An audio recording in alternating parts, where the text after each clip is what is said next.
국가의 제목을 같이 한번 읽어보시고 우리 한번 시작하면 좋을 것 같아요. 자, 국가 한번 제목 읽어볼까요? 시작. 내가 예언하는데 너희는 결국 아수르 바벨론에게 망하라. 네, 내가 예언하는데 너희는 결국 아수르 바벨론에게 망한다. 남유다 망하고 북이스라엘 망하고 망한다. 라고 지금 망하는 이야기로 오늘은 이제 마무리될 겁니다. 자, 오늘의 포인트 첫 번째 보기 전에 그림 화면을 보시면 우리 지금 여기까지 왔어요. 창출, 민수, 사삼, 왕, 대라느. 이제 남은 세 번의 시간은 대라느 이거 배우는 거고 오늘은 왕입니다. 왕기. 하 부분이겠죠. 자, 거기에 연결된 오늘 꼬리 부분의 선지서들을 보시면 총 이렇게 되어 있습니다. 이사야, 미가, 나훔, 스바냐, 예레미야, 하박국, 예레미야, 에가. 다 몰라도 돼요. 이런 선지자들이 이때 활동했다. 이 정도 알고 계시면 되고, 이 선지자들의 특징은 그대로 가면 망한다. 이거 얘기하는 거예요. 그런데 돌이키면 구원이다. 이거 말씀하는 거예요. 다 지금 흐름이 거의 비슷해요. 네. 자, 오늘의 포인트 첫 번째. 읽어볼까요? 시작. 물고기 꼬리 부분 공부하기. 네, 물고기 이제 꼬리 부분 공부할 겁니다. 물고기 그림 기억나시죠? 자, 꼬리 부분인데 꼬리 부분은 두 가지입니다. 북이스라엘 망한다. 남유다 망한다. 근데 누구에게 망하냐? 이게 이제 조금 오늘 기억해야 될 거예요. 북이스라엘은 누구에게 망할까요? 아수르라는 나라에게 망하고 그 다음에 110년, 120년 뒤에 남유다도 이제 망하는데 그때는 아수르가 아니라 바벨론이라는 나라에게 망하는 거예요. 그러면은 아수르는 누구에게 망했을까요? 바벨론에게 망하는 이런 흐름이 있는 거예요. 자, 다시 한번 정리해드리면 BC 722년에 연도까지는 몰라도 된다. 야, 어쩌면 7 어디 들어가던데 이렇게 대충 아는데 근데 여튼 그때에 북이스라엘이 마지막으로 하나님의 소리를 끝까지 안 듣다 보니까 하나님이 그때에 엄청난 강대국이었던 아시리아, 성경에서는 아수르, 우리가 세계사를 통해서 배울 때는 아시리아, 이 나라를 통해서 망하고 여전히 강대국으로 있는데 전쟁을 하도 많이 하다 보니까 이게 이제 막 전쟁 막 나라가 지금 막 이게 힘이 기울여지는 거예요. 경제적으로 어려워지는 거예요. 그때 저 변방에 있던 바벨론이 갑자기 휘는 바벨론이 확 올라오더니 삼켜버려서 그 타이밍 속에서 이제 남유다도 말 안 듣다 보니까 이제는 바벨론에게 망하는 이런 스토리가 오늘의 이야기입니다. 이거 조금 더 구체적으로 볼 거예요. 왜 조금 더 구체적으로 보냐면 성경이 그것을 계속 얘기하고 있기 때문에.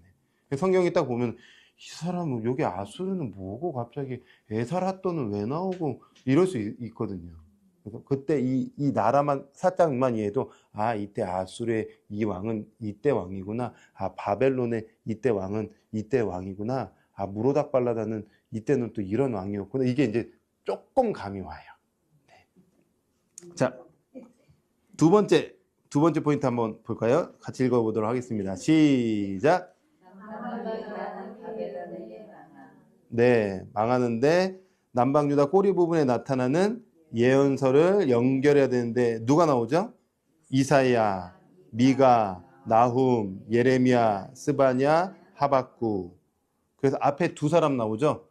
이사야, 미가. 이 사람은 히스기야 왕 때 활동했던. 그래서 그림을 보시면 보이시죠?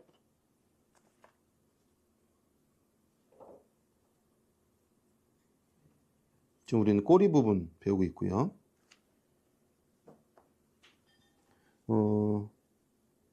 꼬리 부분에 여기 이사야 미가 보이시죠? 네. 지금 히스기야 왕과 연결되어 있는 시대 선지자고요. 나머지 우리가 또 보고 있는 나훔, 스바냐, 예레미야, 하박국, 이때는 요시야 왕 때부터 연결된 선지자다. 이건 조금 그냥 이렇게 감만 잡으시면 돼요. 그래서 히스기야. 앞에 글자 따면 뭐 이미 뭐 이렇게 좀 해가지고 외워보셔요. 이미 망하려고 하나? 막 이러면서 이제 뭐 한번 이미 이렇게 하면서 보시는 거죠. 자, 스카치 테이프 한번 보도록 하겠습니다. 제가 읽어볼게요. 엘리야의 예언대로 정말 예후가 일어나 오므리 왕조에서 누가 나오냐면 아합 왕 나오는 겁니다. 오므리 왕조를 몰살시킨 이야기를 우리가 읽었습니다. 이제 열왕기 사가는 엘리야의 예언이 정말 사실로 입증되었다는 것을 드러내고 싶었어요. 역사가 흘렀는데 예언대로 되더라. 하나님 말씀대로 되더라. 이 말이죠. 역사란 하나님이 주관하시는 것이다.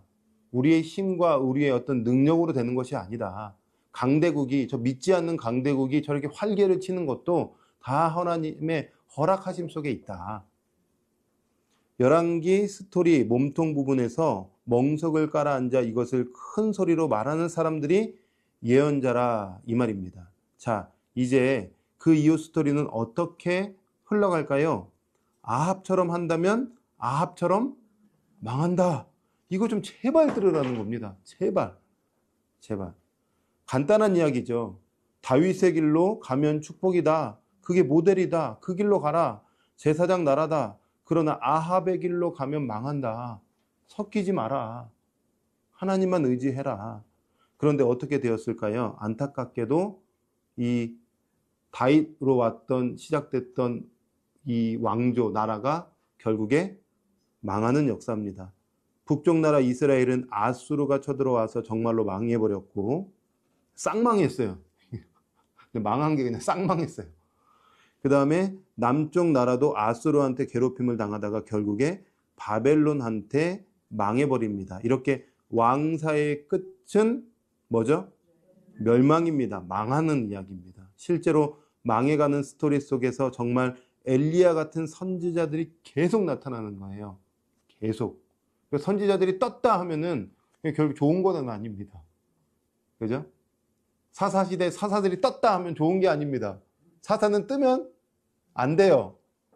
하나님의 모세오경의 말씀을 백성들이 잘 배워서 읽고 지도자들이 연구하고 나누고 우리도 같이 그걸 읽고 받아들이고 또 연구해서 그 말씀이 내 안에 임하고 말씀이 깨달아지면 어떤 것을 선택해도 어긋나지 않은, 제가 끊임없이 말하는 그 자유, 그리고 그 성숙함, 그 하나님께 영광 돌림의 수준까지 가야 되는데 사사가 떴다?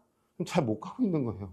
말씀이 안 흘러가고 예배가 멈춰 있고 자기가 주인 되어 살아가는, 그러니까 하나님이 안 되겠다 해서 사사 보내고, 또 다윗 왕으로 시작 쭉 가다가 또 선지자가 떴다 하면은 예배를 잃어버리고 말씀도 없어버리고 우상 숭배가 가득한, 그리고 세상의 문화가 하나님이 기뻐하시지 않는 문화로 바뀌고 있는. 그러면 여러분, 우리가 이 예언서를 볼 때에, 왕사들의 이야기를 볼 때에 이게 요한계시록과 연결되고, 요한계시록과 선지서를 딱 볼 때에 우리는 시대를 봐야 돼요. 그냥 3500년 전에 이 말씀이네, 2000년 전의 말씀이네가 아니라 그 말씀은 역사는 반복됩니다. 계속 똑같은 얘기하고 있는 거예요. 얼굴만 바뀌어져 있을 뿐이지 똑같은 얘기, 이 영적인 흐름이 똑같습니다. 그러면 우리나라가 복음이 들어와서 하나님께서 여러 좋은 것들을, 또 이 영적인 풍요들을 주셨는데, 그러면은 잘 살고 영적으로 풍요가 임하면 더 잘해야 되는데 살만하니까 이제는 어떻게 돼요? 배신해요. 네, WCC 막 들어와서 지금 막 뭐 혼합되고, 요즘 뭐 동생의 활개를 치고 있고, 또 여러 가지 안 좋은 문화들이 왔다 하면은 우리는 진짜 복음이 있다고 한다면 알아채야 되는 거예요. 지금 알아채야 되는 거예요. 이 시대를 보면서, 야, 이거 보통 일이 아닌데? 알아채는 사람이 말씀의 사람이고 지혜의 사람이고, 이렇게 시대가 막 하나님의 눈으로 변질되고 타락하고 소돔과 고모라처럼 막 가고 있는데 알아채지 못하면 우리 지금 똑같이 가는 거예요. 이 꼬리 부분으로 똑같이 가고 있는 거죠. 여러분들이 남은 자 되었으면 좋겠습니다. 여기 성경에서 남은 자는 끝까지 믿음을 지킨 자, 말씀을 사랑한 자. 자, 이제 꼬리 부분. 자, 오늘은 쉽게 한번 정리해 드리기 위해서 130페이지부터 132페이지까지 굵은 우리 숫자 1번부터 6번까지를 먼저 이해하셔야 돼요. 세부적인 것은 조금 놓쳐도 되는데 굵은 글씨는 반드시 이해해야 열왕기 하가 끝이 납니다. 자, 1번 같이 한번 읽어볼까요? 시작. 북방 이스라엘이 아수르한테 망하네. 네, 북방 이스라엘이 아수르한테 망하네. 망했는데 누구한테 망하네? 아수르한테 망합니다. 아수르한테. 그죠? 그래서 보시면 여기 아수르한테 북방 이스라엘이 이제 망하는 거예요.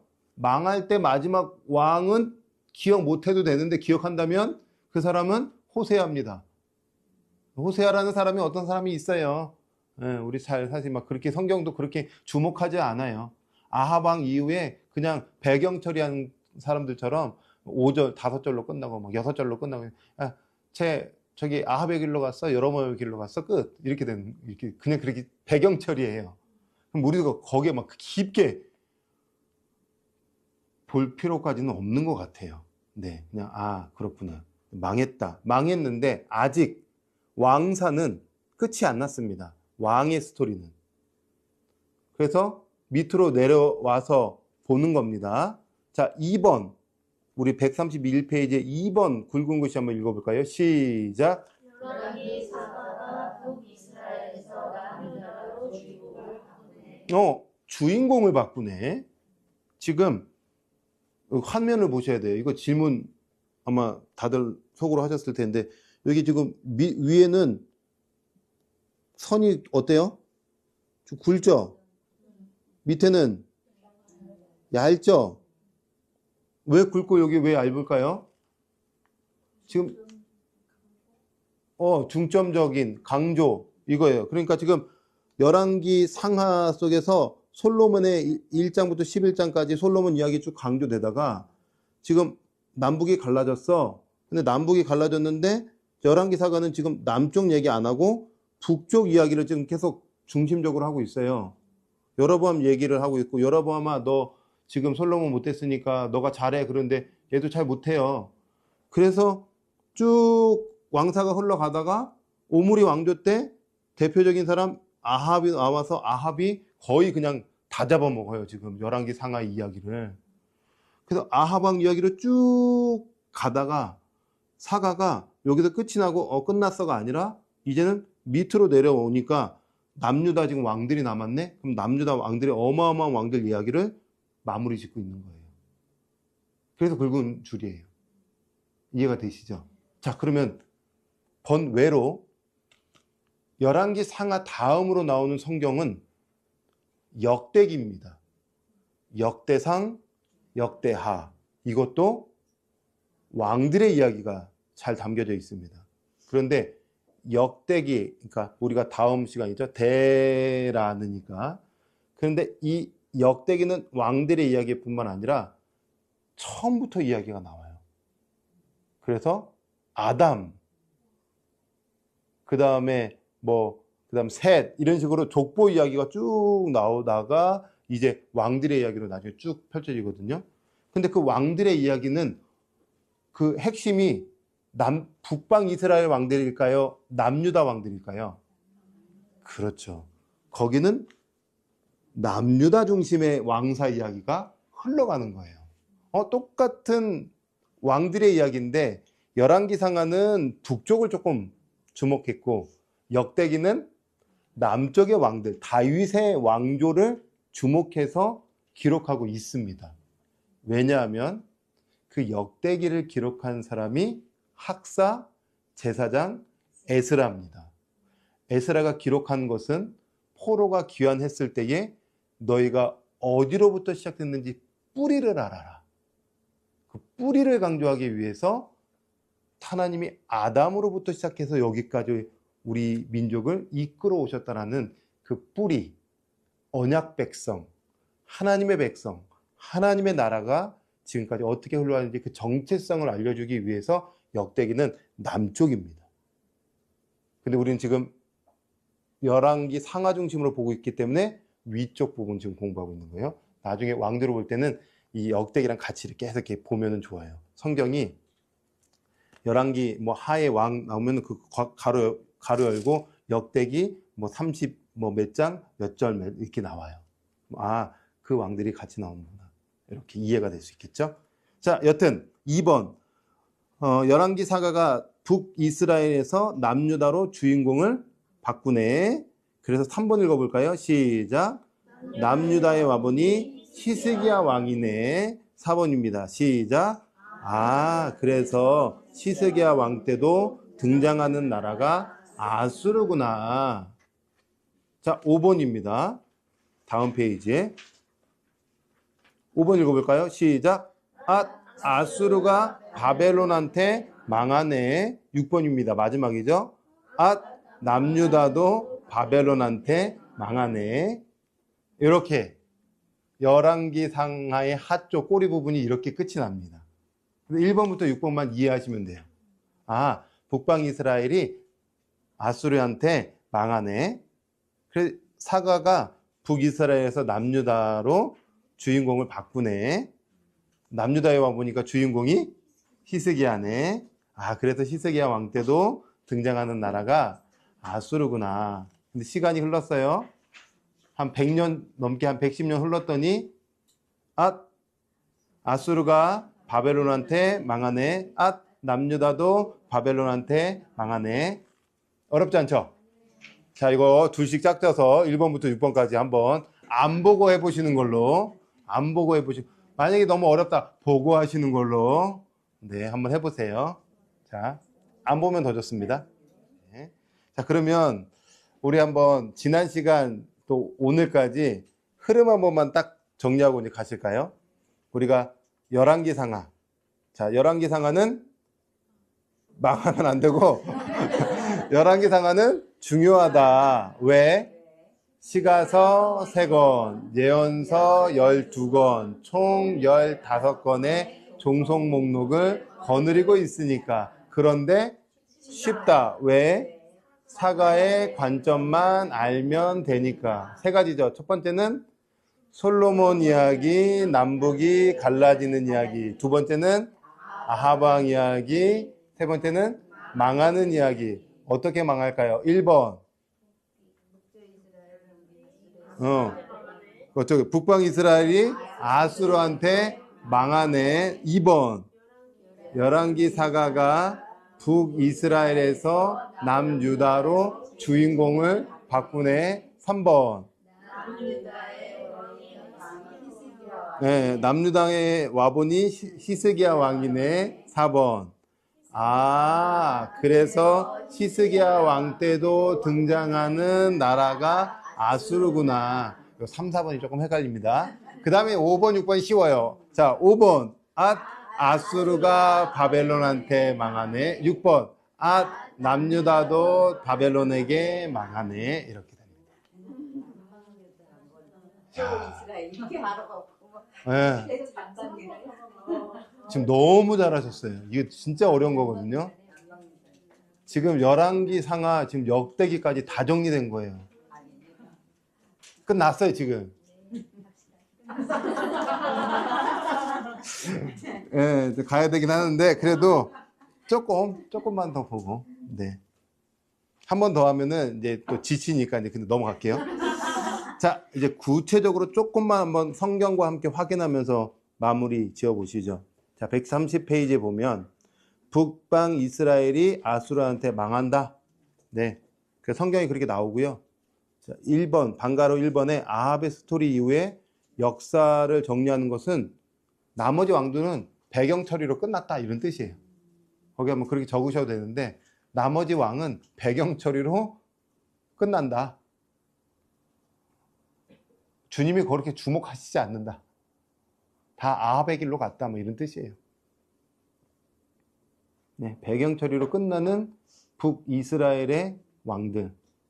왕사가 그렇게 흘러가면 안 됐었는데 131페이지에 방가로 2번에 결국 북이스라엘은 아수르에 의해서 망하죠. 언제요? BC 722년에 망합니다.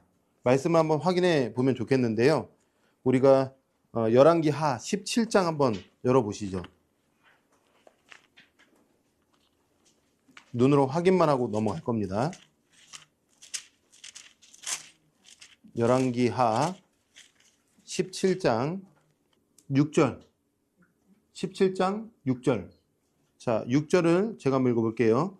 호세아 제9년에 아수르 왕이 사마리아를 점령하고 이스라엘 사람을 사로잡아 아수르로 끌어다가 고산 강가에 있는 할라와 하볼과 메대 사람의 여러 고을에 두었더라. 이렇게 끝난 거예요.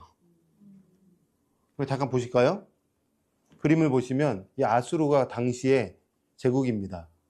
근데 성경에는 이렇게 이제 퉁치고 넘어가지만 세계사를 보면 이때 당시에 아수르가 엄청 강대국이었어요. 최고 강성할 시기에 북방 이스라엘이 못 견디다가 끝난 겁니다. 그런데 아수르는 어떤 정치를 했냐면 두 가지 정치를 했어요. 첫 번째는 공포 정치. 두 번째는 이주민 옮기는 정치. 그래서 북이스라엘을 여러 나라로 흩어버리고 또 아수르에 있는 사람을 북이스라엘로 끌고 들어오는 이렇게 그냥 섞여버렸습니다. 네. 그래서 그때 섞여서 나온 자손들이 누구냐면 사마리아인들입니다. 요한복음 4장에 사마리아 사람이 어떻게 유대인 예수님 당신이 우리 이 사마리아 땅으로 지나갑니까? 라고 할 때에 유대인들은 우리를 개처럼 여기고 더럽게 여기고 이렇게 하는데 이렇게 표현하는 이유가 섞였기 때문에 그래요. 공포정치는 어떻게 공포정치를 했냐면요. 이게 이제 고고학에서도 발견됐는데 사람들의 머리를 다 잘라가지고 가죽을 벗겨서 벽에다가 이렇게 많이 걸어놨습니다. 그거 볼 때마다 까불지 말아라. 이 아수르라는 제국에 까불면 끝난다. 이렇게 공포정치한 겁니다. 이게 북방 이스라엘에게만 한 게 아니라 지금 점령하고 있는 모든 나라에서 그 일들을 행했던 거예요.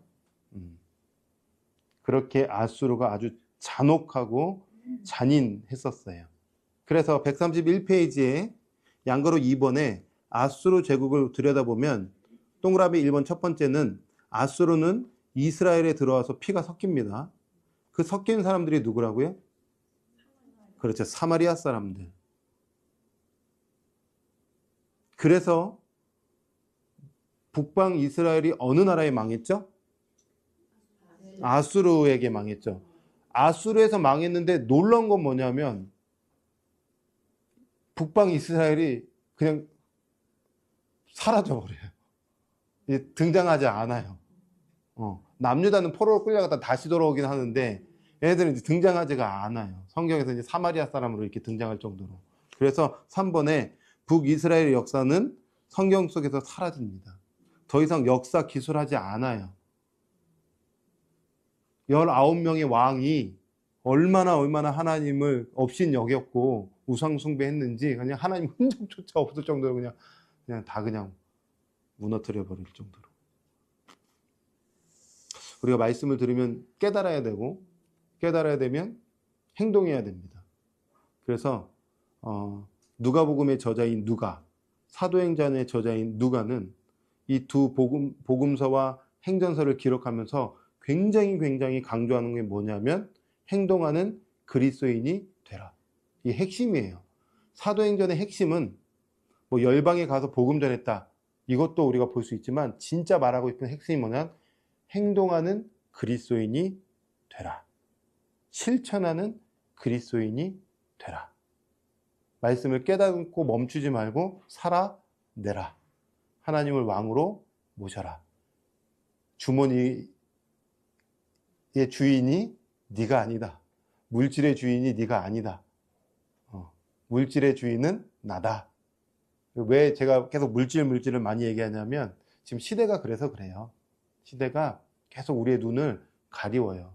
그래서 돈, 또 만몬 이거에 끊임없이 우리가 노출되어 있어요. 이것도 다 올려드려야 됩니다. 내 인생의 모든 시간도, 건강도, 물질도, 자녀도 다 주님이 책임져 주신다. 부모님들 역할이 또 큽니다.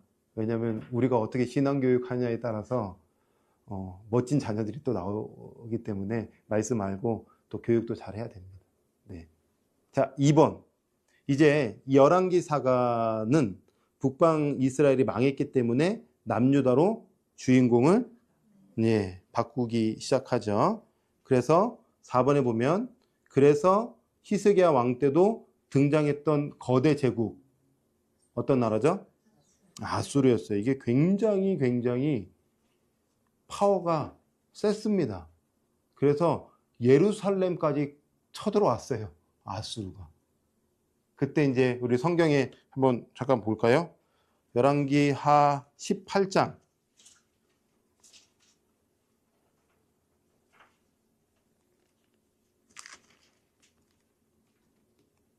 찾으셨어요?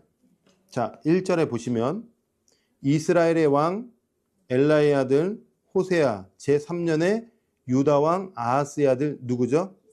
예, 히스기야가 이제 왕이 된 거예요. 자, 그런데 7절의 말씀에 보면 히스기야는 하나님께 인정받은 왕이었어요. 왜냐하면 다윗의 길로 갔으니까요. 그래서 7절에 보시면 같이 한번 7절을 읽어볼까요? 시작. 여호와께서 그와 함께 하심에 그가 어디로 가든지 형통하였습니다. 그러니까 하나님을 의식하고 말씀을 장착하고 그 말씀이 이끌어가고 하나님께 내 모든 삶을 토스하면 하나님께서 그의 삶을 형통케 하세요. 믿으셔야 됩니다. 네. 자, 그런데 13절에 위에 굵은 글씨 있죠? 뭐라고 적혀 있나요? 아수르 사람들이 예루살렘을 위협합니다. 네, 위협합니다. 그래서 잠깐 저를 보시면 위협하는 내용이 이제 예루살렘까지 와가지고 아수르 말로 아람어로 막 히스기야 왕을 조롱하는 게 아니라 이게 그때 그 남유다 그 사람들이 쓰는 히브리 말로 그 말을 통하여서 사람들을 막 조롱합니다. 히스기야 왕 말 듣지 마. 뭐 니네 신이 뭐 얼마나 뭐 대단하다고 빨리 항복해. 그 말 듣다 니네 망한다 하면서 막 계속 사람들을 현혹합니다. 그때 히스기야 왕이 백성들에게 저들의 말을 끝까지 듣지 마라. 그리고 이때 등장했던 선지자가 누구냐면 이사야 선지자. 대선지자 이사야가 하나님께 기도하고 하나님께서 함께 하실 거다. 그리고 저 아수르는 망할 거다. 곧장 망해요. 그래서 역사가들은 뭐라고 적냐면은 거기에서 아수르가 18만 5천 명, 18만입니다. 그 대군이. 그럼 18만이면 어느 정도냐면 그때 아수르의 수도가 니누에잖아요. 그죠? 니누에의 사람들이 수도의 사람들이 몇 명 정도 살았냐면 10만 명 정도 살았어요. 10만에서 12만. 근데 지금 공격한 온 군대는요? 18만 5천. 그런데 하루아침에 죽었어요. 성경은 죽었다고 나와요. 하나님의 신이 임해서 그들이 다 그냥 쓰러져 죽었거든요. 근데 역사가들은 그때 쥐들이 이게 흑사병처럼 붙여가지고 죽었다 이렇게 또 해석을 적어놓은 게 있어요. 여튼 그들이 몰살을 당했습니다. 근데 우리는 성경을 믿기 때문에 하나님이 그들의 목숨을 끊어버리셨죠. 그냥 하나님의 승리입니다. 이게 엄청난 대군을 어떻게 한 번에 무찔러요? 하나님만 의지하는 겁니다. 아무리 나라가 위협해도 하나님만 의지하라. 그러면 하나님이 히스기야를 보호해 주셨잖아요. 그럼 히스기야 다음 왕은 어떻게 해야 됐을까? 우리가 주목해야 되는데, 자, 방가로 1번에 히스기야 왕이 등장하죠. 그래서 우리가 금방 읽었던 열왕기하 18장은 히스기야 왕의 이야기가 쭉 나오는 거예요. 이때 등장하는 선지자 2명, 이사야, 미가. 어떻게 이걸 좀 연결해서 외우면 좋을까요? 이미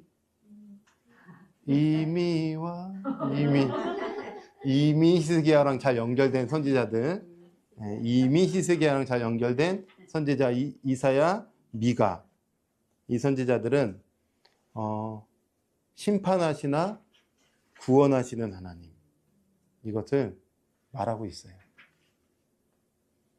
그래서 제가 초반에 이런 말씀 드렸어요. 오늘 초반에. 오늘 이거 잠깐 배우시고 시간 되셔서 주중에 가시면 꼭 복습을 하셔라. 어떻게? 내비게이션을 통해서. 오늘 흐름만 딱, 이런 흐름이야? 하고 그냥 가서 내비게이션만 읽으시면 됩니다. 그러면은 이해가 됩니다. 무슨 말인지 이해가 되시죠? 오늘 내용은 여기까지 어렵지 않죠? 어렵지 않은 내용 그대로 가서 성경 읽으면 또 헷갈리니까 일단 내비게이션을 꼭 읽으세요. 그 내비게이션에서 흐름을 다시 한번 잡으면 그때 또 다시 성경을 읽으세요. 그러면은 내가 예언서를 통과했구나. 내가 왕사를 통과했구나. 이렇게 이해가 되는 겁니다. 자, 히스기야 왕은 그렇게 하나님께 하나님 중심이었고 또 하나님께 예배했던 그런 왕인데 하나님이 이제 그를 데려가시려고 해요. 그러니까 히스기야가 어떻게 했을까요? 기도했어요. 15년 연장됐어요. 15년 더 살게 됐어요. 15년 더 살게 되면서 만약에 죽었다면, 그 자리에 죽었다면 그의 아들 태어나지 않았을 겁니다. 그의 아들이 누굴까요? 므낫세예요. 예, 다음 페이지 보시면 므낫세 왕입니다. 더 살았기 때문에 이 므낫세가 태어났어요. 그래서 15년 연장된 한 제가 봤을 때는 3년 뒤에 므낫세가 태어납니다.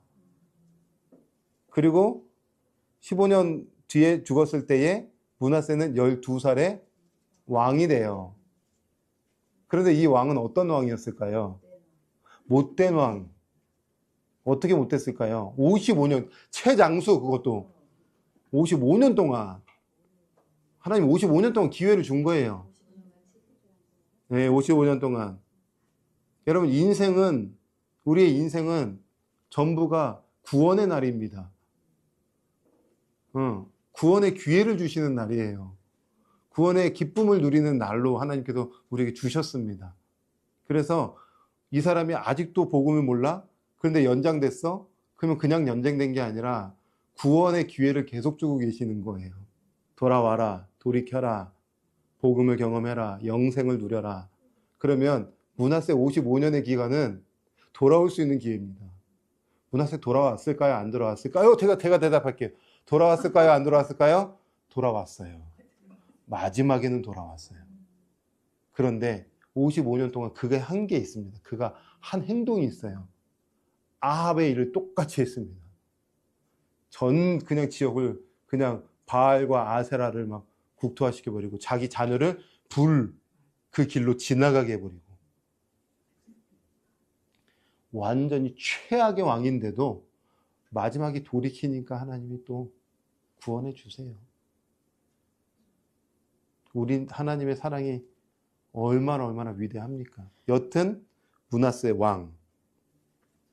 왕하 21장 그 왕을 한번 보시죠. 한 번씩 눈으로만 확인하겠습니다.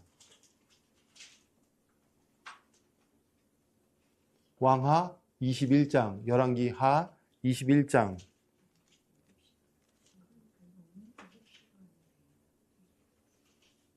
자, 읽어볼까요, 제가? 므낫세가 왕이 될 때의 나이가 몇 살이죠? 12살. 그러니까 금방 얘기했던 것처럼 히스기야 왕이 연장됐을 때에 태어났겠다. 자, 예루살렘에서 55년간 다스리니라. 그의 어머니의 이름은 헵시바더라. 므낫세가 여호와 보시기에 악을 행하여 여호와께서 이스라엘 자손의 앞에서 쫓아내신 이방 사람의 가증한 일을 따라서 그의 아버지 히스기야가 헐어버린 산당들을 다시 세우며 이스라엘의 왕 아합의 행위를 따라 바알을 위하여 제단을 쌓으며 아세라 목상을 만들며 하늘의 일월 성실을 경배하며 섬기며 이 수많은 우상들을 다시 불러오는 이 끔찍한 일들을 했던 겁니다. 6절에 보면 자기의 아들을 어디로 지나가게 해요? 불 가운데 이거 다 우상 숭배했던 그 방식 그대로 하고 있는 거잖아요.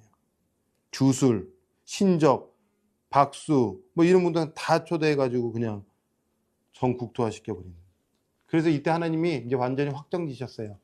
므낫세와 그 따르는 남유다 백성들의 그 따르는 행동들을 보면서 니네 안 되겠다. 망하자. 망했다. 자, 므낫세의 다음 왕이 있습니다. 요시야 전. 아몬. 와, 우리 권사님 대단하시다. 사실 아몬 이게 나오는 게 되게 어려운 건데 아몬은 2년 통치하고 쿠데타처럼 이렇게 해가지고 죽습니다. 그 다음 왕이 누구냐면 요시야. 몇 살 때 왕이 됐었냐? 8살. 몇 년을 다스렸냐? 31년.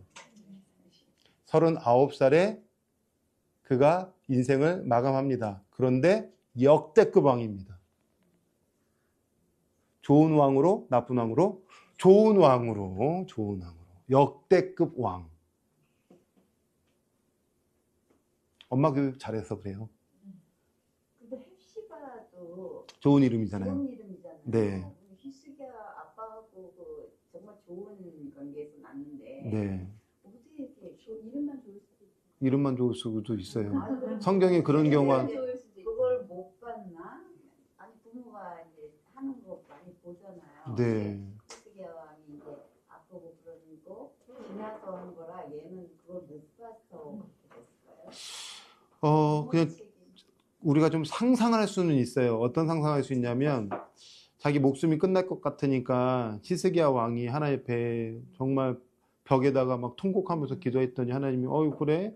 하나님 제가 정직하게 행했잖아요. 하나님 보시기에 잘했잖아요. 그래 그럼 내가 15년 연장시켜줄게. 15년 연장하는 사이에 뭐 어떤 일이 있었냐면 이방 사람들에게 이방 바벨론에게 신전의 모든 것을 다 보여줬어요. 그러니까 이사야가 와가지고 야 니네 끝날 거야. 그러니까 나는 15년 더 사는데? 나는 괜찮은데? 마음이 삐뚤어져 있어. 그래서 아마 그런 모습들 때문에 라기보다는 다 연결되어 있지 않을까요? 뭐 이런 생각을 할 수 있을 것 같아요. 그러니까.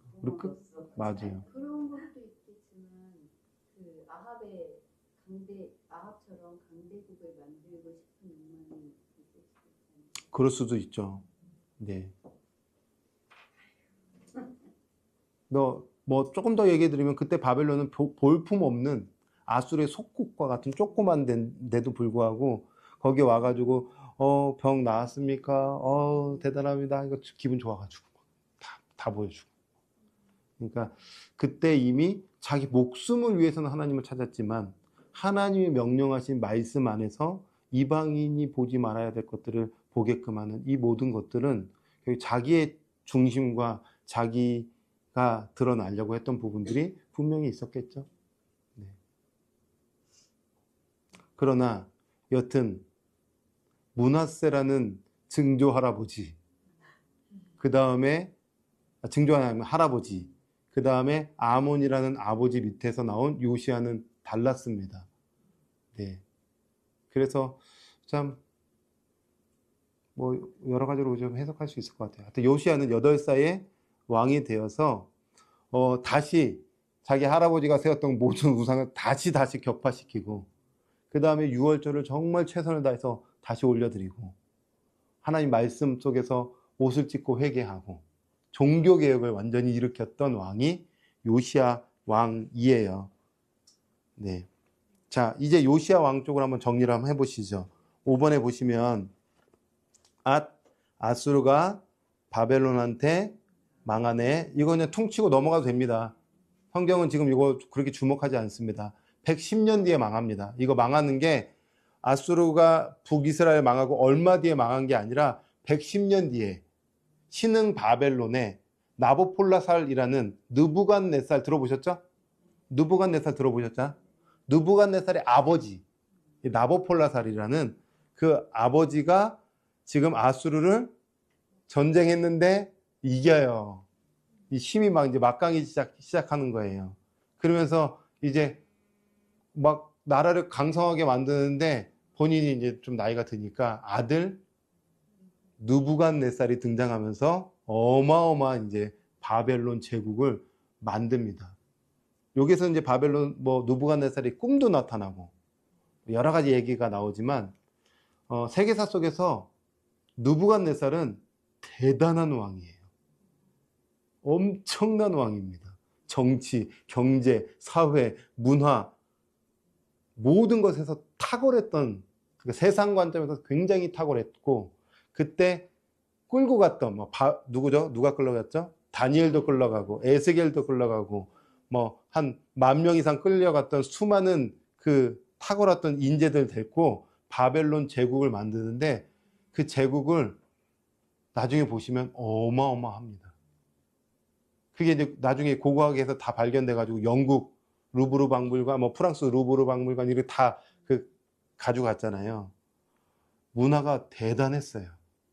그리고 그때 자기의 아내를 위해서 공중정원을 만들었다고 하는 그런 역사의 기록이 있을 정도로 그 사막 한가운데에 물이 막 꼭대기에서 내려오는 막 이런 것들도 만들었다는 설까지 있는 그러니까 그랬던 왕입니다. 자, 그런데 아수르가 그렇게 바벨론 나보폴라살이라는 왕한테 망하고요. 이제 남유다도 결국에는 까불다 망하죠. 어떻게 까불다 망했냐? 자, 132페이지에 망하는 거 오늘 조금 집중해서 보시면 방가로 1번에 이집트와 신바벨론, 즉 지금 이제 느부갓네살 중심, 나보폴라살 중심의 이 바벨론 1차 갈그미스라는 지역에서 전투가 일어납니다. 요거 이제 그냥 들으면 이해가 안 되거든요. 그림을 보셔야 이해가 돼요. 자, 첫 번째. 지금 우리가 보려고 하는 데는 여기 이집트입니다. 그죠? 애굽이에요. 자, 지금 여기 이제 바벨론이 이렇게 아수르 땅을 다 점령을 했어요. 자, 근데 둘이 싸워야 돼요. 어디에 싸우냐? 이쪽 지역에서 싸워요. 여기 갈그미스라는. 왜 여기서 싸우냐? 왜 싸우냐? 요 아프리카 대륙의 이집트 제국은 늘 이쪽으로 가서 땅을 넓히기를 원했어요. 그리고 이쪽 바벨론 지역은 아수르 지역은 늘 이집트 강대국을 먹기를 원했어요. 그러니까 이 사이는 이스라엘이 있어요. 낀 나라죠. 그러니까 늘 전쟁의 소용돌이에 있는 강대국과 강대국 사이에 있는 낀 나라입니다. 낀 나라가 해야 될 것은 진정한 강자이신 하나님만을 의지해야 이 낀 나라가 살 수가 있어요. 이 지형적으로 그래요. 그걸 잘했던 왕이 있어요. 낀 나라 사이에서도. 다윗이 잘한 겁니다. 그 낀 나라 속에서 강대국과 강대국 사이에 있었지만 하나님만 의지했더니 야, 니네는 결코 작은 나라가 아니야. 그래서 막 땅을 넓혀주신 거예요. 이걸 잘했던 왕, 그 다음 잘했던 왕이 솔로몬이 초반 중반까지 잘했던 상황입니다. 여튼 여기 있는 바벨론, 여기 있는 이집트가 이제 서로 여기 중간에서 싸우는 거예요. 왜 싸우냐? 아까 이제 땅 차지하려고요. 그런데 아수르가 망하니까 바벨론이 지금 이렇게 점령했잖아요. 그러면은 애굽 입장에서는 기회인 겁니다. 어떤 기회예요? 우와, 저 신흥 바벨론 별것 아닐 텐데 아수르가 무너졌어? 그럼 우리가 이제 더 땅을 대륙으로 나가서 더 넓힐 수 있겠네? 이번이 기회다 하고 이제 올라가는 거고. 바벨론은 지금 이제 막 추스리고 있는 상황이에요. 자, 여기서 이제 이 사이에서 전쟁이 딱 일어났습니다. 자, 1차 갈그미스 전투. 자, 여기고요. 나보폴라살, 느부갓네살 아빠가 여기까지 올라왔어요. 자, 이때 애굽의 왕이 바로 느고라는 왕이 군대를 이끌고 올라갑니다. 자, 올라가는데 이때 남유다의 왕이 누구냐면 종교개혁을 했던 요시야 왕이 중간 여기서 잠깐만요. 이거 어떻게 지우죠? 이거 지우고 싶은데 이렇게 지우면 이렇게 여기에서 딱 막아요. 중간에서. 왜 막냐면 지금 아수르 땅을 정복하려고 하는 것도 그렇고 그때 아수르의 마지막 왕이 좀 도움도 요청했거든요. 그래서 도와달라니까 아수르가 지금까지 우리 민족을 이렇게 괴롭혔는데 지금 도와준다고? 네가? 하면서 요시야가 중간에서 딱 막죠. 막았던 곳이 어디냐면 무기또라는 지역입니다. 무기또에서 한번 싸워요. 여러분, 이 무기또는 요한계시록에서 헬라어로 뭐로 표현되어 있냐면 아마겟돈이라고 표현되어 있습니다. 그래서 하르 무기또, 무기또의 산이 아마겟돈이에요. 그러니까 우리가 지금 역사를 잘 여기에 연결해서 보면은 요한계시록과 이제 나중에 연결되는 겁니다. 막 갑자기 뭐 하늘에서 우주에서 막 이상한 오는 게 아니라. 자, 그래서 요시야가 이겼을까요? 바로 누구가 이겼을까요? 요시야가 이겼을까? 바로 누구가 이겼을까? 요시야가 이길 것 같았지만 사실 바로 누구가 이겼어요. 활 쏘는 사람이 요시야에 딱 쐈는데 어디를 맞았는지 할 때 중상을 입어가지고 다시 예루살렘으로 왔는데 죽어요. 젊은 나이에. 복일까요? 저주일까요? 복? 복? 왜 복일까요? 나중에 바벨론이 예루살렘을 좀 봐줘요. 맞아요. 예루살렘 봐주는 것도 있고. 또 진짜 복은 직접 하나님께서 다윗을 세워서 왔던 이 유다 왕국을 망하는 걸 목도하지 않아요. 우리는 뭐 화살 맞아 죽어서 아우 뭐 저렇게 죽었어, 젊은 나이에 죽었어, 아우 얼마나 뭐 잘못한 게 있나, 아 뭐 죄 지은 거 있어, 솔로 수문제 있는 거 아니야, 이렇게 해석할 수 있는데 성경에서는 그걸 복이라고 했어요. 너가 나라가 망하는 걸 보지 않고 죽는 것. 나도 그랬는데 왜 잘 이렇게 계획도 없는데 왜 죽을까 막 그랬는데. 너 나라가 망하는 거 보게 하고 싶지 않아. 너 나에게 그렇게 영광 돌렸던 왕이잖아. 그래서 데리고 갑니다. 그러니까 여러분 죽음을 잘 이해해 보셔야 돼요. 누가 빨리 죽는다. 아우 하나님 왜 우리 기도를 안 들으셨어?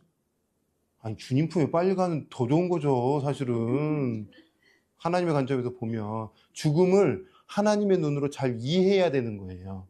요시야 보면서. 그래서 요시야는 나라가 망하는 걸 보지 않았습니다. 하나님이 그를 데리고 가셨습니다. 그리고 그 아들 때가 끔찍해집니다. 어떻게 끔찍해지냐? 자, 이제 바로누가가 올라갔어요. 자, 갈그미스 전투 1차 전투 609년에 일어났어요. 어디가 이겼을까요? 비겼다고도 하지만 실질적으로는 나보폴라살이 이겼습니다. 그래서 이제 여기서 바로누가가 졌으니까 돌아갑니다. 돌아갔는데 요시야 왕 세우고 나서 이 남유다 사람들이 왕이 죽었네? 그럼 빨리 우리 나라를 좀 통치할 왕을 세워야 되겠네? 그래서 여호아하스라는 요시야의 아들을 세웁니다. 132페이지입니다. 거기 지금 족보 보고 있습니다.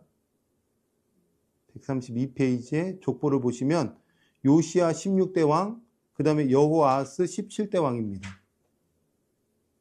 찾으셨어요? 네. 그런데 지금 이제 여호아하스는 누가 세웠어요? 백성들이 세웠죠. 근데 바로누가가 지고 돌아오는데 열받았잖아요. 누가 여호아하스 세우래? 하면서 돌아가면서 여호아하스를 포로로 잡고 가요. 이렇게 데리고 갑니다. 그러면서 여기 족보에 보면 여호야 김이라는 아들을 왕으로 세우는 겁니다. 자, 그러면 여기 화면 보세요. 자, 나보폴라살 바로누고 전쟁. 자, 그 다음에 여호아하스가 중간에 아빠가 죽었으니까 백성들이 세웠습니다. 바로누고 열받아서 돌아가면서 누가 세웠어 하면서 여호아하스 데리고 애굽으로 포로로 끌고 갑니다. 그러면서 여호야 김이 세워집니다. 그죠? 그 아하스는 어떻게 됐을까요? 죽었어요. 애굽에서. 자, 이제 여호야김은 애굽에 조공을 바쳐야 되겠죠.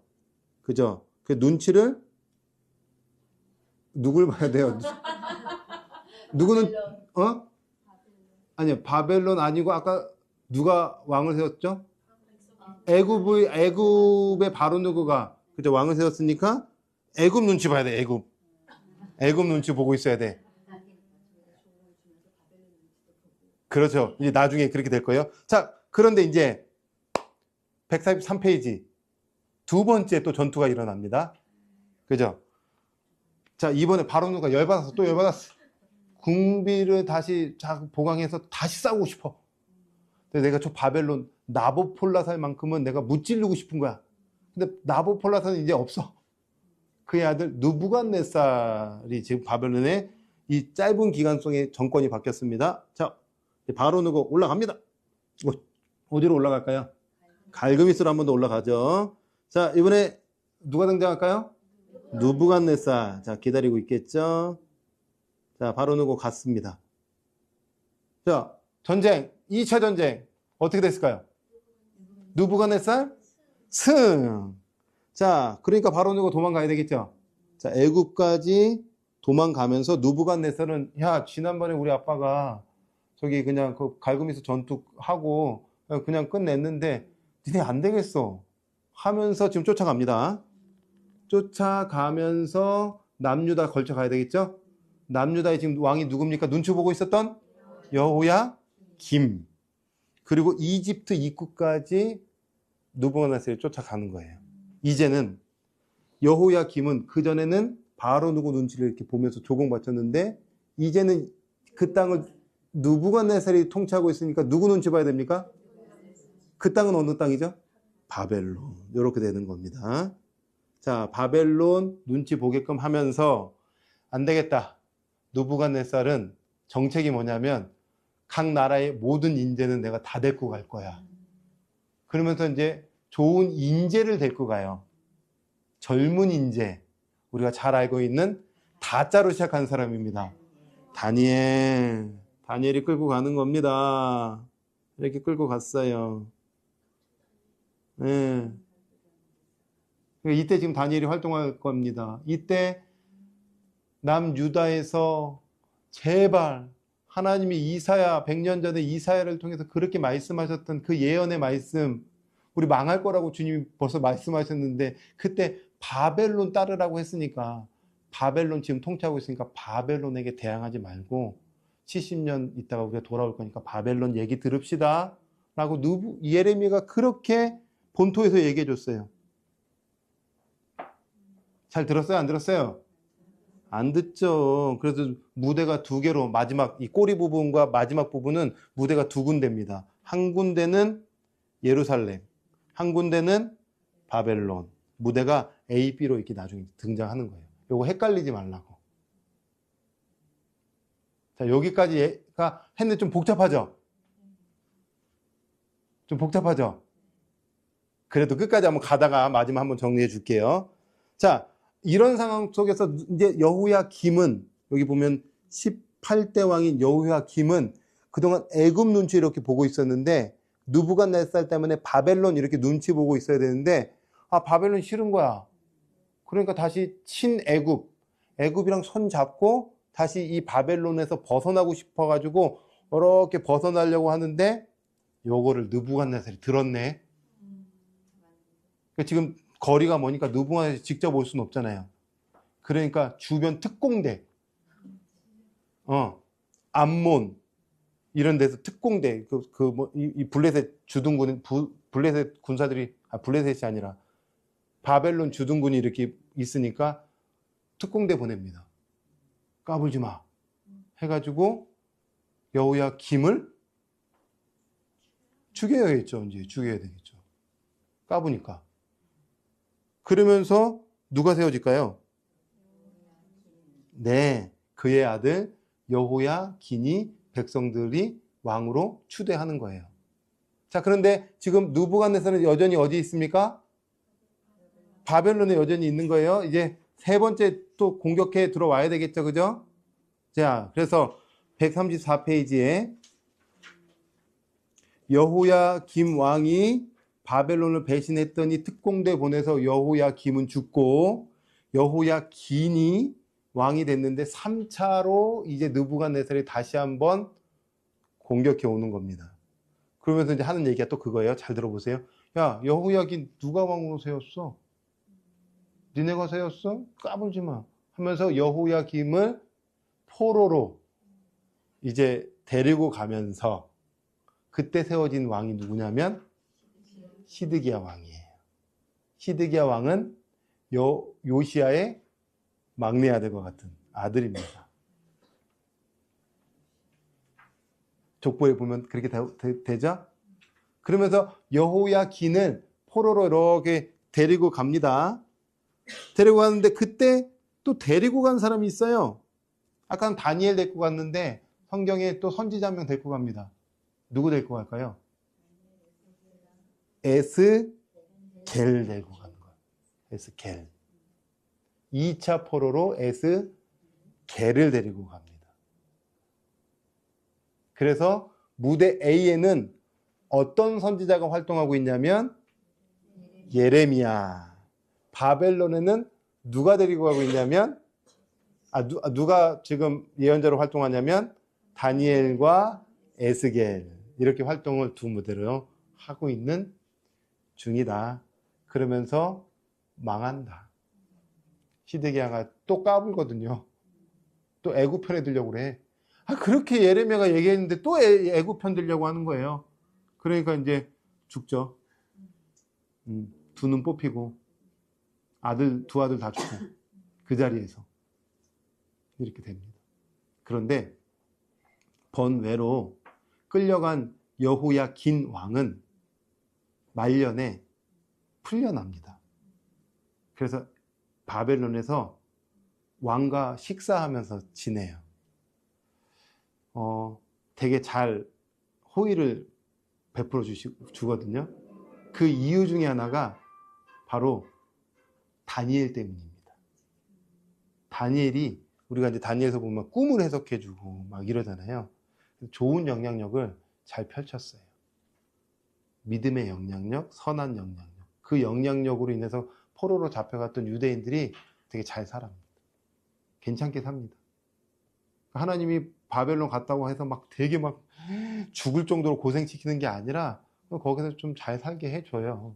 그리고 이제 나중에 바벨론 망하고 고레스 왕이 등장할 때에 다 돌아가 했는데 좋은 거야. 미국의 포로로 제가 끌려갔는데 미국 너무 좋은 거야. 고국으로 안 가. 이런 일들이 이제 펼쳐지면서 끝이 나는 거예요. 자, 그러면 이 부분이 되게 어려웠잖아요. 한 번만 딱 정리하고 이제 마무리하면은 북방 이스라엘은 아수르한테 망합니다. 그래서 열왕기 상하는 이제 주인공을 남유다로 바꿉니다. 그때 남유다의 주인공이 히스기야 왕입니다.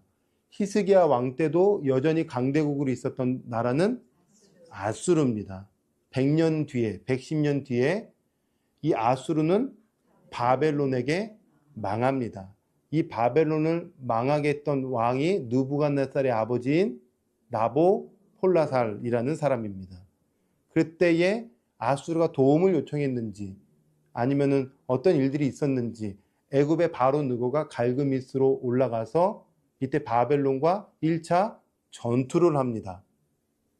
올라가는 중에 그때 가로막았던 왕이 있었어요. 요시야 왕입니다. 그런데 요시야 왕은 죽습니다. 그때 죽으면서 백성들이 그 요시야 왕 다음으로 세운 왕이 있습니다. 여호아하스라는 여호아하스. 뒤에 왕들은 잘 몰라도 돼요. 나중에 이제 성경 보면서 이렇게 누가 세웠다 이 정도만 생각하면 돼요. 여호아하스가 세워집니다. 바로누고가 실패하고 돌아오면서 누가 여호아하스를 세웠어? 하고 포로로 잡아가면서 그때 세워진 왕이 누구냐면 여호야김입니다. 누구 눈치? 어느 나라 눈치 보고 있어야 되겠죠, 이제? 애굽 눈치를 보고 있어야 돼요. 자, 그리고 2차로 바로 누구가 또 갈그미스로 올라갑니다. 이때는 바벨론의 왕이 바뀌어서 느부갓네살과 싸웁니다. 그때 바벨론이 또 승리를 합니다. 그러면서 이 느부갓네살이 애굽 초기까지 쫓아갑니다. 그때 남유다 지나가면서 여호야김이 있네. 자, 여호야김 이제 애굽에 조공 바치지 말고 나에게 바벨론에게 조공 바쳐 이렇게 된 겁니다. 가면서 누구 데리고 가냐? 다니엘을 데리고 갑니다. 자, 다니엘을 데리고 갔는데 이제 여호야김이 바벨론에게 잘하고 있다가 나 지금 나 바벨론 너무 싫어. 나 다시 애굽에 눈치 보면서 애굽한테 조금 손잡을 거야 했는데 이 소식을 듣자 특공대를 보냅니다. 그 여호야김은 죽습니다. 그리고 백성들이 누구를 세울까요? 여호야긴을 세웁니다. 다시 3차로 느부갓네살이 공격해 옵니다. 그때 긴을 포로로 데리고 가고 시드기야를 왕으로 세웁니다. 긴을 데리고 갈 때에 그때 또 한 사람, 성경의 중요한 인물을 데리고 갑니다. 에스겔을 데리고 갑니다. 그래서 성경의 무대는 A와 B로 나눠지는데 A에는 예레미야 선지자, B에는 다니엘과 에스겔 선지자. 시드기야가 가다가 또 배반하고 말 안 듣죠? 결국에는 죽습니다. 그래서 두 눈 뽑히고 두 아들 죽고 그래서 결국에 망합니다. 자, 이때에 바벨론의 총독을 세워요. 그달랴라는 총독을 세웁니다. 총독을 세워서 총독이 하고 있는데 총독이 또 암살을 당합니다. 그러니까 이제 예레미야 선지자가 지금 본국에 지키고 있잖아요. 예레미야요, 어떻게 할까요? 우리 어떻게 하면 좋겠습니까? 얘기했잖아. 이사야가 얘기했잖아. 나도 끊임없이 하나님 말씀을 얘기했잖아. 어떻게 하라고? 바벨론에게 잘 하다가 70년 만에 주님 돌아오게 하실 거니까 잘 있어. 그때 거짓 선지자 하나냐가 등장합니다. 2년 있다가 돌아오게 될 겁니다. 잘 될 겁니다. 별일 없을 겁니다. 거짓 선지자의 말에 취하여서 다시 애굽과 손잡습니다. 이러면서 그냥 많은 사람들이 다 애굽으로 도망가게 되는 이런 끔찍한 초토화된 이야기. 자, 남유다에는 누구만 남을까요? 인재도 빼앗기고 건축업자도 빼앗기고 잘 사는 사람들도 다 빼앗기고 이제는 정말 힘없는 사람들만 남아서 거기에서 양치고 이렇게 땅만 지키고 있은 폐허인 성전만 지키고 있는 이 끔찍한 상황이 남유다의 마지막 이야기입니다. 자, 그럼 70년 뒤에 돌아왔을 때는 뭘 해야 될까요? 우선으로 해야 될 게 있어요. 성전을 빨리 회복해야죠. 성전을 회복해요. 하나님 중심으로 가야 됩니다. 그래서 나머지 다음 시간의 이야기는 성전 회복되면서 막 이렇게 회복되는 이야기가 가는 거예요. 자, 제가 정리해드렸지만 어려웠을까요? 쉬웠을까요? 어렵죠. 그래서 내비게이션을 한 번만 더 보면 정리가 된다. 오늘 이 말씀을 처음 듣는 분들은 너무 어려워요. 여호아하스도 어렵고 갑자기 제가 얘기했던 뭐 예레미야, 뭐 다니엘, 에스겔, 뭐 바로 느고 뭐 왔다 갔다 하는 거 막 지금 봐도 잘 모를 수 있어요. 그래서 제가 초반에 이야기했던 것처럼 꼭 지금 이 흐름만 잡고 집에 가셔서 오늘 내일로 내비게이션을 한번 전체적으로만 보셔라. 그러면 정리가 얼추 잘 됩니다. 하나님의 메시지는 계속 하나입니다. 누가 왕이냐? 하나님만이 왕이시다. 셋계열은 가인계열과 섞이면 안 된다. 정복해야 된다. 사랑으로, 말씀으로, 복음으로. 왜 망했냐? 섞여서. 왜 섞였냐?